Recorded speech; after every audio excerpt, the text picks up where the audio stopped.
From military to marketplace. If you don't want to be replaced by a computer, don't act like one. A quote from Arno Penzias, computer scientist. As shall be seen, research and development by the military-industrial complex of the United States has played a major role in various aspects of computer development throughout the decades. This was never so much the case, however, as in the creation of the very first major computer, the ENIAC, Electronic Numerical Integrator and Computer. Funded by the U.S. Army in 1943 and developed at a cost of $500,000 by John Mauchly and J. Presper Eckert at the University of Pennsylvania's Moore School of Electrical Engineering, the ENIAC was a cumbersome, massive machine, but also a technological wonder at the time of its public debut in 1946. Consider the heft.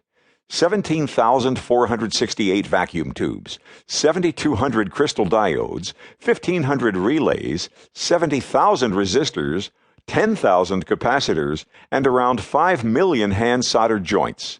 Taking up 1,800 square feet, the ENIAC weighed more than 27 tons.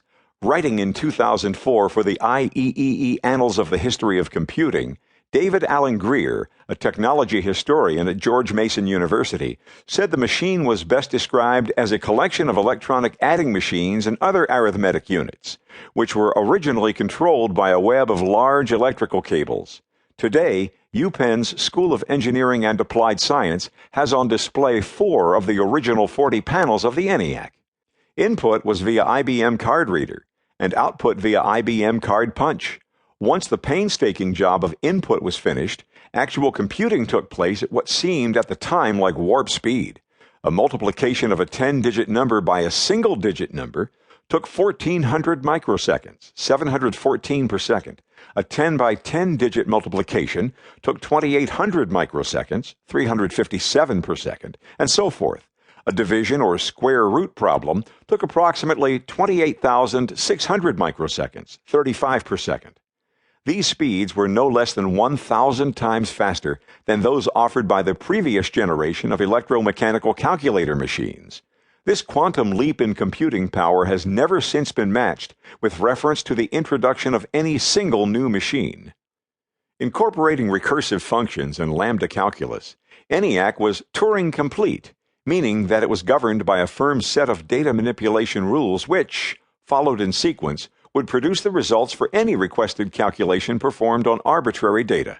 The name Turing Complete came from British mathematician and computer scientist Alan Turing, whose ideas led to its conception. Notably, the machine could be programmed to perform sequences of what at the time were extremely complex operations, including loops, branches, and subroutines. ENIAC was the prototype from which most other modern computers evolved, wrote Martin H. Weick in 1961.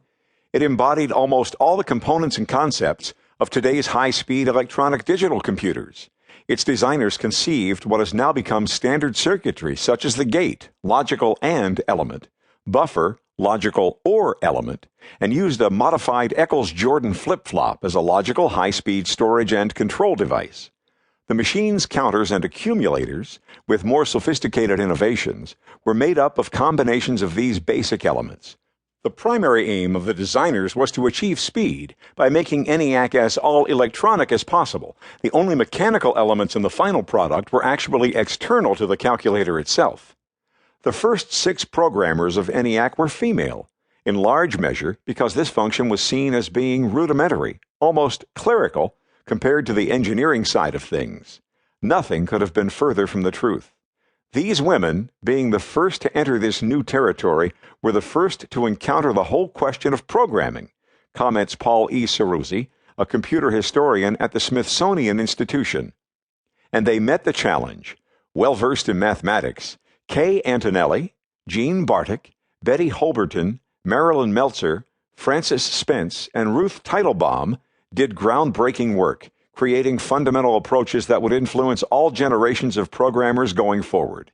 These women built the first sort routine, developed the first software application and instruction set, and defined the first classes in programming.